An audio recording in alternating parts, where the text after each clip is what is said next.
Hey guys, Abby here. Welcome to Love Abby, where we share stories and experiences that might help those who are going through a difficult time right now. This is a safe space, wala pong judgmental dito.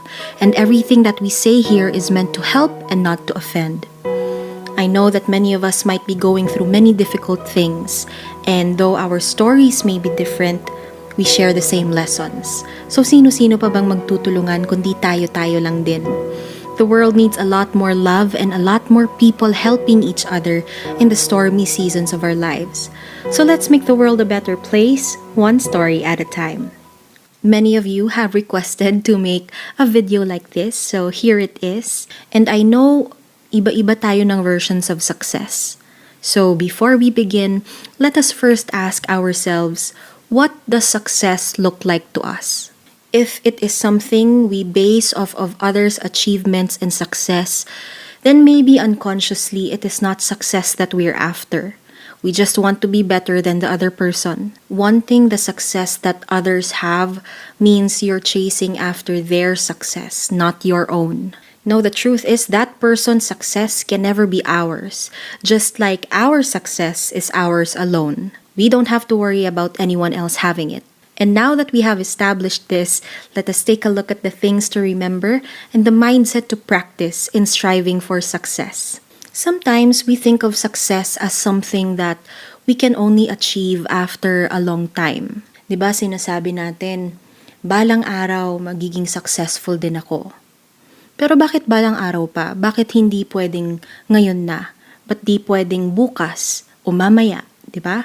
You see, every day we are successful in the many things that we do. We just don't see them as successes because maybe we have already gotten so used to them. You know, simply waking up in the morning and getting yourself in the shower is already a success. Being able to have breakfast, being able to go out for a morning jog, getting to work safely, those are also successes.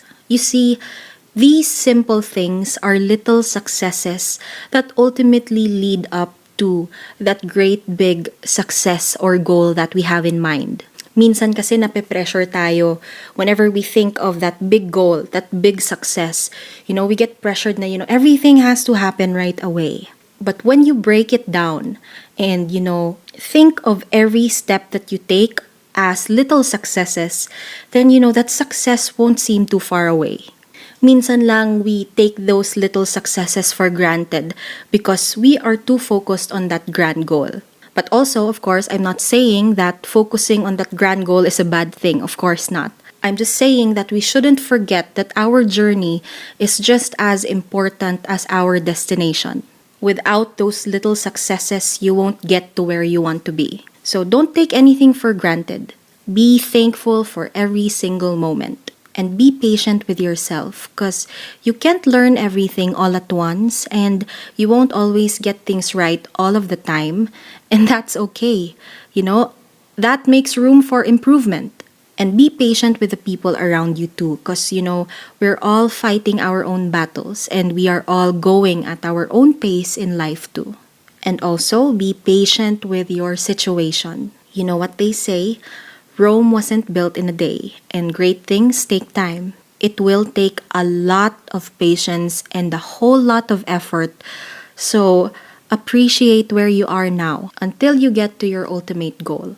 It's also difficult to be successful if you don't know how to be contented. Because then you'd feel like, you're not getting anywhere all of the time. Feeling mo paikot-ikot ka lang. So, I guess it's safe to say that we can associate success with contentment also. But also keep in mind that contentment is not the same as being complacent. You can be contented and continue to strive with the opportunities that come, while being complacent is being okay with where you're at but taking for granted the opportunities you have at hand. It might be quite a challenge for those who strive for perfection. The road to success is imperfect, and learning how to be contented with where you're at and accepting the imperfections of your situation without being complacent, of course, will move you forward faster than, stressing out all the time because nothing's going perfectly. I know that everyone wants to be successful,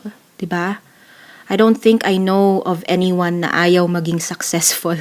Everyone wants to be successful, but not everyone is aware that the road to success is quite a difficult one. It's a dirt road, actually. It's bumpy. And there will be many things that won't go as planned.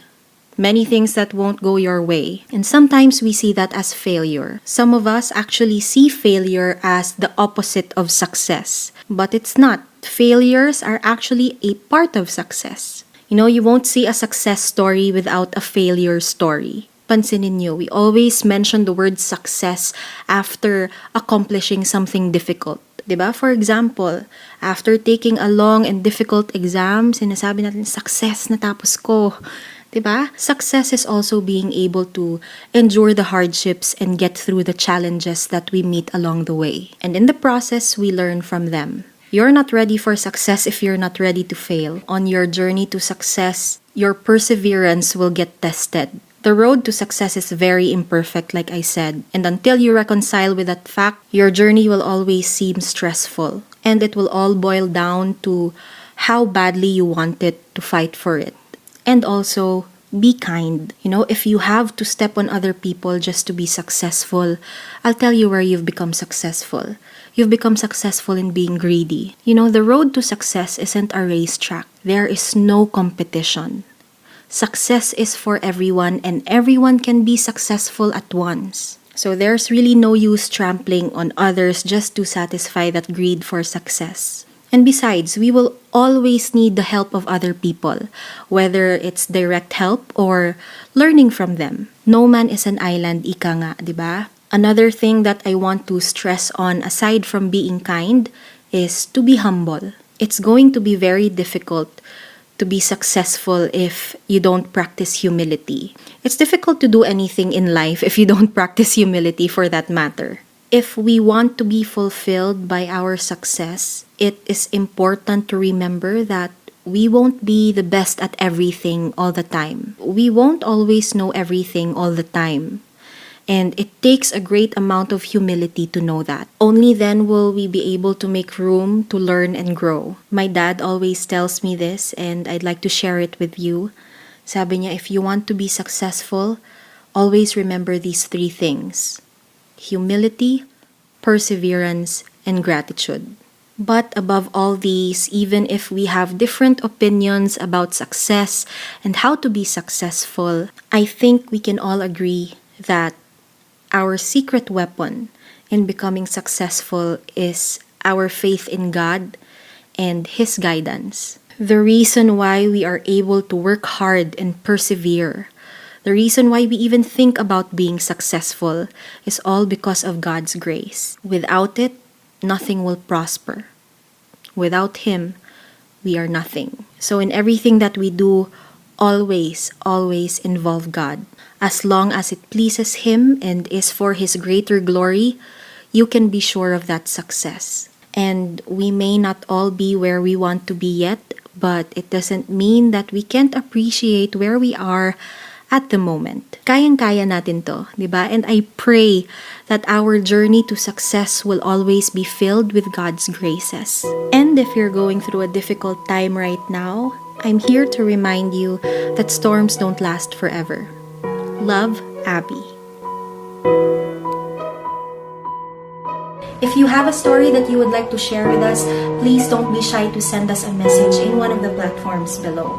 And if you like this video, please share this to those who you think might need to hear these stories. And don't forget to like and subscribe and hit that notification bell. Thank you for watching.